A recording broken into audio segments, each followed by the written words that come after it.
경제를 보다 쉽게.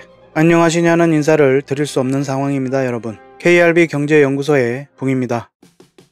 제 인생에 또다시 계엄령이 있을 것이라고는 정말 상상도 하지 못했습니다. 12월 3일 10시 28분 보려고 한 것이 아니라 정말 우연히 비상계엄 발표를 보고 너무나도 황당하고 현실감이 없어 30분이 넘는 시간을 멍하게 있었던 것 같습니다. 이토록 제정신이 아닌 너무나 위험한 자가 군의 통수권을 좌지우지하고 있으며 행정권을 휘두르고 있다는 사실에 소름이 돋습니다. 오늘은 매우 긴박했던 국가반란 사태와 이것이 경제에 미치는 영향들에 대해 알아보도록 하겠습니다. 아무쪼록 시청하시는 여러분께 여러가지 도움이 되었으면 좋겠습니다.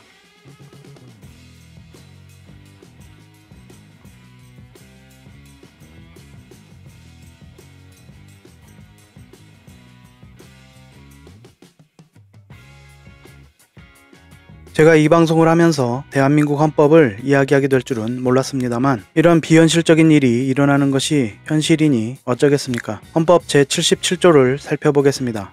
계엄령은 전시, 사변 또는 이에 준하는 국가 비상사태에 있어서 군사상의 필요에 응하거나 공공의 안녕 질서를 유지할 필요가 있을 때 법률이 정하는 바에 의하여 계엄을 선포할 수 있다 라고 되어 있습니다. 그렇다면 현재 이 비상계엄을 선포하는 상황이 전시 또는 사변에 준하는 국가 비상사태가 아니라는 것쯤 모르는 시민들은 없을 것입니다. 또한 군사상의 필요, 공공의 안녕 질서를 유지할 필요가 있는 상황도 아니라는 것쯤 누구나 알고 있습니다. 그런데 오로지 자신과 배우자의 개인적 위기를 극복하고자 시민이 부여한 권력을 남용하고 반헌법적 지시를 내린 것입니다. 이 국가 반란 사건의 첫 출발부터 헌법을 지키지 않았으니 그것은 바로 헌법 제77조 4항 계엄을 선포한 때에는 대통령은 지체 없이 국회에 통과하여야 한다라는 조항입니다. 선포 요건도 갖추지 못하였고 절차도 지키지 않은 명백한 헌법 위반 범죄 행위입니다.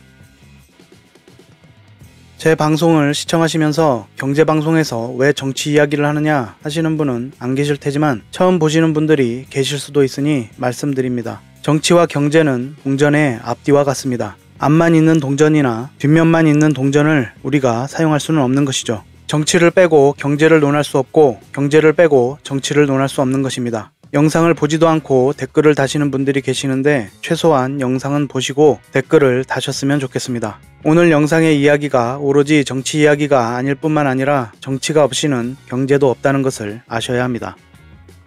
다음은 경비계엄을 제외한 역대 주요 비상계엄을 살펴보도록 하겠습니다. 표는 선포일과 선포 주체 그리고 발단이 된 사건과 발단이 된 사건의 간략한 개요가 기록되어 있고 계엄의 목적은 무엇이었는지 기록되어 있습니다.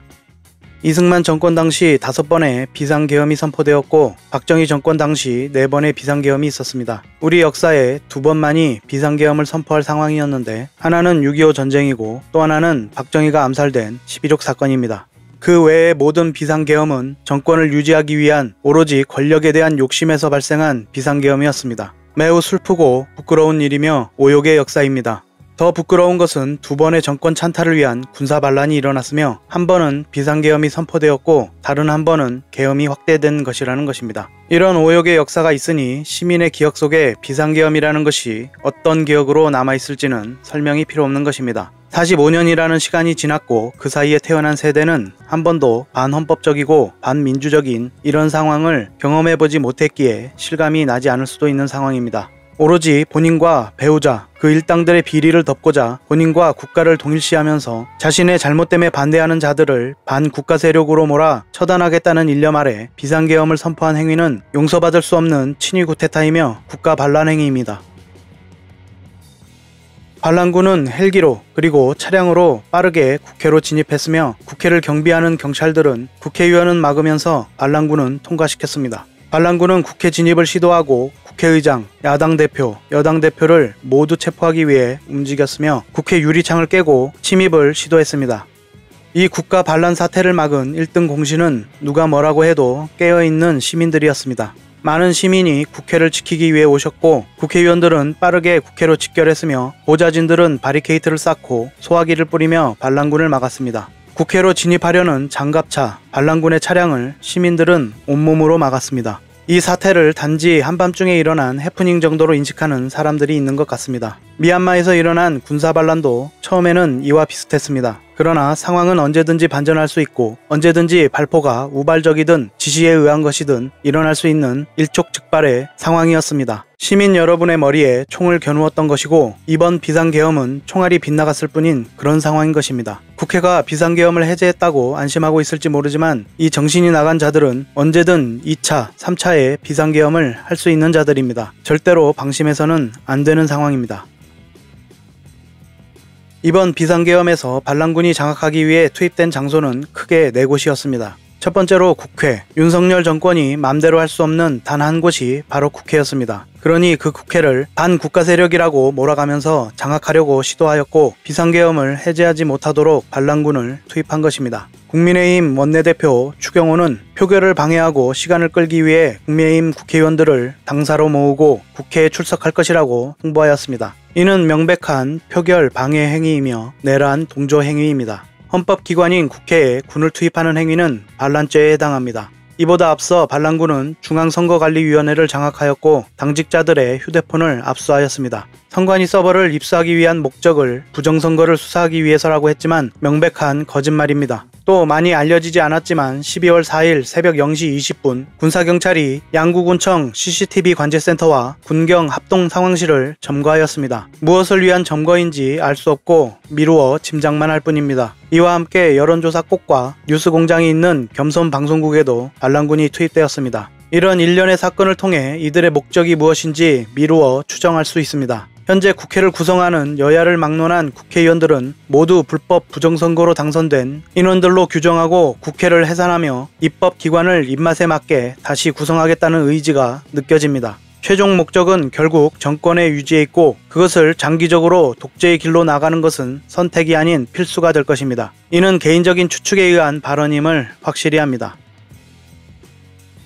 다음은 이 국가반란 사태를 접한 주요 외신들의 반응을 살펴보겠습니다. 외신은 전반적으로 한밤중 기습적인 한국 계엄 선포에 충격을 받은 모습입니다.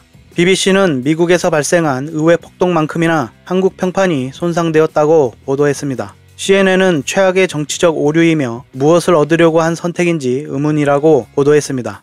AFP 통신은 민주화의 모범이었던 한국에서 계엄이 선포되었다며 민주주의의 취약성을 나타냈다고 보도했습니다. 워싱턴 포스트는 한국의 윤석열 정권이 6시간짜리 계엄으로 광범위한 파문을 일으켰다고 보도했습니다. 뉴욕타임즈는 미국에 통보되지 않은 한국의 계엄령 선포로 한미 동맹이 시험대에 올랐다고 보도했습니다. 로이터 통신은 민주적이라고 여겨온 한국에 큰 충격파가 일어났다고 보도했고 중국과 일본의 모든 매체도 실시간으로 소식을 타전하며 어처구니 없는 한국의 상황을 알렸습니다. 한국은 평화로운 정권 교체와 민주주의를 이루어낸 아시아의 대표적 국가에서 한순간에 민주주의를 파괴한 국가가 되었습니다. 세계적으로 높은 문화를 전파하고 위상이 높아져 가던 한국에 한순간에 똥물을 끼얹은 사건이 일어난 것입니다. 외신 기자들도 충격을 감추지 못하는 모습입니다. 다음은 비상계엄이 선포된 직후 환율의 동향입니다. 비상계엄이 선포되고 원달러 환율은 급격하게 치솟기 시작합니다. 1402.56원이던 원달러 환율이 1442원까지 급격하게 상승하는 상황이 연출되었습니다. 단시간에 무려 39.44원이 폭등한 것입니다. 국회에서 피가 마르는 상황 끝에 재석 190명 중 190명이 찬성하여 계엄령 해제 결의안이 통과되고 나자 환율은 다소 진정되기 시작하며 하락했습니다. 이 영상을 제작하고 있는 12월 6일 현재 원달러 환율은 1416.01원을 기록하고 있습니다.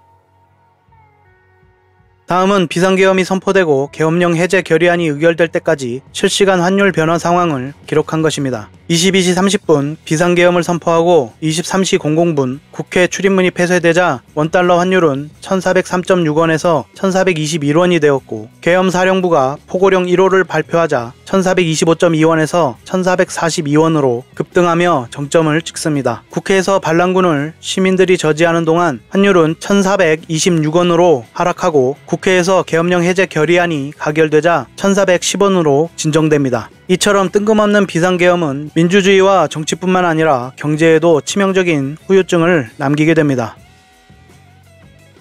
다음은 비상계엄이 선포되고 국회에서 해제 결의안이 통과된 다음날 코스피 동향입니다. 12월 4일 코스피는 전 거래일보다 49.34가 내린 2450.76에 장을 시작했고 코스닥도 전날 종가보다 13.21 떨어진 677.59로 장을 시작했습니다. 각각 1.97%와 1.91%가 하락한 것입니다. 오후에 낙폭을 줄이며 2464로 마감했으나 12월 5일에 다시 0.9%가 하락하며 2441.85로 장을 마감하였습니다.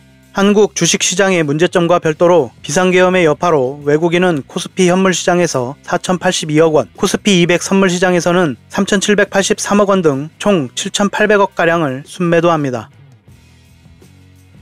국회가 계엄령 해제 결의안을 통과시켰지만 이 여파는 쉽게 가라앉지 않을 것입니다. 11월부터 현재까지 외국인 코스피 순매수 동향을 보면 그렇지 않아도 외국인의 자본 이탈이 계속 일어나고 있었는데 총 누적 4조 2732억 원 규모입니다. 다만 12월 3일에는 5650억을 순매수했는데 느닷없는 비상계엄 선포로 패닉에 빠진 외국인들은 4일 하루 4082억 원을 순매도한 것입니다.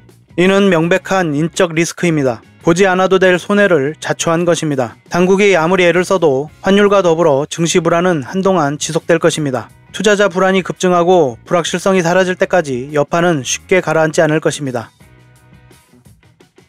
국가 반란 사태로 금융시장은 혼란에 빠졌습니다. 상황이 더욱 악화되는 것을 막기 위해 금융당국은 무제한 유동성 공급 결정에 이어 50조 규모 시장안정 펀드를 투입하겠다고 밝혔습니다. 김병환 금융위원장이 이복현 금융감독원장, 금융공공기관 등과 금융상황점검회의를 열고 10조 규모 증시안정펀드를 즉시 가동할 수 있게 준비하겠다고 밝혔습니다. 지난날 채권시장을 박살냈던 김진태 사태가 생각나지 않을 수 없습니다. 느닷없는 모라토리엄 선언으로 채권시장을 나락으로 인도하더니 이제는 윤석열이 나서서 증시와 외환시장을 나락으로 인도하였습니다. 이런 자들에게 나라를 맡기고 경제를 맡겼으니 오늘날과 같은 결과가 발생한 것은 결코 우연이 아닐 것입니다. 주한 미 대사관은 자국민 대상 적색 경보를 발령하고 비자 발급을 잠정 중단하였습니다. 미국, 영국, 일본 등은 한국을 여행 유형국으로 지정하고 자국민에게 주의할 것을 당부했습니다. 전쟁 중인 이스라엘과 러시아도 한국 방문 자제를 발표했습니다. 반헌법적인 비상계엄 선포로 한순간에 한국의 위상이 나락으로 떨어졌습니다. 이 모든 것이 인적 리스크라는 사실을 우리는 뼈저리게 깨달아야 합니다.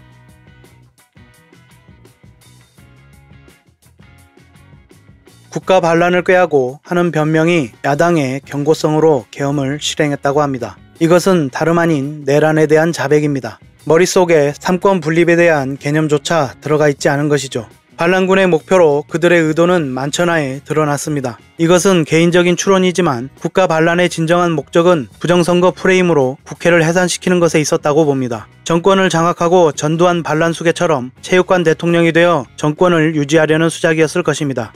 이 시국은 이제 끝이 아니라 시작입니다. 제2, 제3의 반란 시도가 있을 것입니다. 이번으로 끝이라는 것은 매우 아니한 생각입니다. 기호지세라고 호랑이의 등에 올라탔으니 이제 선택지가 없습니다. 저들은 막 나갈 수밖에 없는 상황에 놓여 있는 것입니다. 국가 반란 사태는 계엄이 해제되었다고 해서 끝난 것이 아닙니다. 앞으로 사회 경제적으로 미칠 파장이 어마어마합니다. 정권 스스로 장기적인 타격을 불러왔습니다. 극심한 변동성을 불러왔고 한국 투자 안정성 우려를 증폭시켰습니다. 외국 투자자들이 한국 방문을 취소하거나 만남을 취소하고 출국했으며 이 현상은 이 시국이 끝날 때까지 이어질 것입니다. 트럼프 재집권을 앞두고 트럼프 행정부는 과거와 달리 상하원, 미 의회를 공화당이 모두 장악했고 이는 과거보다 훨씬 더 강력한 힘을 트럼프 행정부에 실어줄 것입니다. 그런 트럼프 행정부는 국가 반란 수괴를 협상의 대상이자 외교의 대상으로 취급하지 않을 것입니다. 앞서 살펴본 것처럼 국가 반란 사태는 원달러 환율에는 물론이고 외환시장에도 큰 타격을 줄 것입니다. 변동성이 높은 외환시장을 안정화하기 위해서는 막대한 외환 보유액을 소모해야 할 것이고 긴급하게 동원해야 할 예치금은 감소하게 될 것입니다. 트럼프 행정부와의 긴밀한 외교가 되지 않음으로써 반도체 지원은 물론이고 IRA법 시행령 변경으로 지원 대상이 변경될 수도 있으며 배터리 산업 및 자동차 산업은 물론이고 조선업도 경쟁에서 밀릴 뿐만 아니라 조선업도 반도체와 같은 상황을 맞이하게 될 수도 있습니다. 당연하게도 트럼프 행정부의 관세 대응도 제대로 될 리 만무하겠죠. 트럼프 행정부는 유럽 지역에 대한 방위비 협상에 앞서 한국과의 방위비 협상을 하고 그 성공 사례를 바탕으로 유럽 방위비 규모를 인상하려고 계획하고 있었을 것입니다. 그런데 탄탄한 동맹이라고 자부해야 할 한국에서 민주주의를 훼손하는 국가 반란 사태가 일어났고 그것을 사전에 통보받지도 못했으니 협상에 신뢰를 줄 리가 만무합니다. 물론 아무 일이 없었다 하더라도 분담금 문제를 우리에게 유리하게 협상할 수 있는 능력 자체가 있었을 리 만무하지만 트럼프 행정부가 계획했던 일을 망친 것임에는 틀림이 없습니다. 미국과의 문제뿐만 아니라 전 세계 각국과의 신뢰는 물론이고 비즈니스적인 면으로도 개인의 정권 야욕을 위해 암묵적인 국가 간의 협의를 무시하고 뒤통수를 친 격이 되었으니 앞으로 외교 무대에서 대한민국의 위상이 어떻게 될지 설명하지 않아도 알 것입니다. 국가 반란 사태 이틀간 7,800억 원이 넘는 자본이 이탈되었습니다. 코스피 시총은 2,000조도 붕괴하였습니다. 그래프는 지난 박근혜 정권의 탄핵 소추안이 발의되고 통과되자 외국인들이 순매수에 나섰던 현황을 보여주는 것입니다. 빠른 불확실성을 차단하고 대외 대응 능력을 키우기 위해서는 우리가 지금 처한 정치, 사회, 경제적 여건을 시급하게 개선해야만 합니다. 국민의힘 의원들도 탄핵안에 찬성하지 않는다면 그 뒤에 자신들의 목숨이 없다는 것을 알아야 할 것입니다. 국가 반란 수괴를 탄핵하지 않으면 내란에 동조하는 것입니다. 국가 반란 수괴가 정권을 찬탈하고 기존의 국회를 가만두었던 사례는 없습니다. 우리는 살려주겠지 하는 막연하고 헛된 믿음을 버리고 탄핵을 가결시켜야 할 것입니다.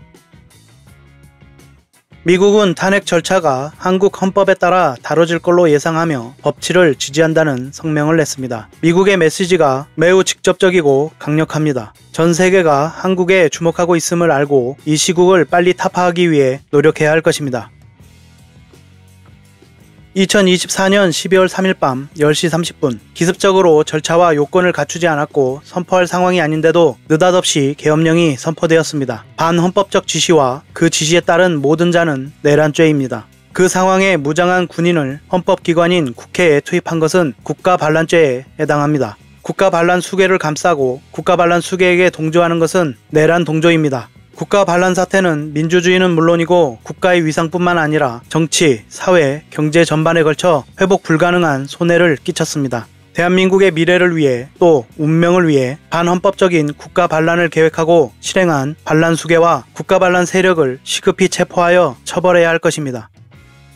지금 이 시각에도 어둡고 추운 국회 앞에서 대한민국의 민주주의를 지키고자 많은 시민이 모여 내란을 막아내고 있습니다. 민주주의는 피를 먹고 자란다는 말이 있습니다. 수많은 정의로운 민주시민의 피가 오늘의 민주주의를 만든 것입니다. 민주시민이 노력한 대가로 민주주의를 얻었고 그 민주주의를 누리고 있다면 감히 정치 이야기는 하지 마라 같은 말을 함부로 할 수는 없는 것입니다. 국가가 없다면 우리가 당연하게 누리고 있는 민주주의도 그리고 그 안에서 자본주의의 혜택도 누릴 수 없는 것입니다. 그런 중요한 문제를 이야기하지 않는다는 것이야말로 여러분을 기만하는 행위일 것입니다. 오늘은 국가 반란 사태에 대해서 긴급히 알아보았습니다. 영상 끝까지 시청해 주셔서 고맙습니다. 여러분이 시청해 주시고 주변에도 널리 알려주셔서 영상을 많은 분이 함께 볼 수 있도록 해주시면 영상 제작에 아주 큰 힘이 될 것 같습니다.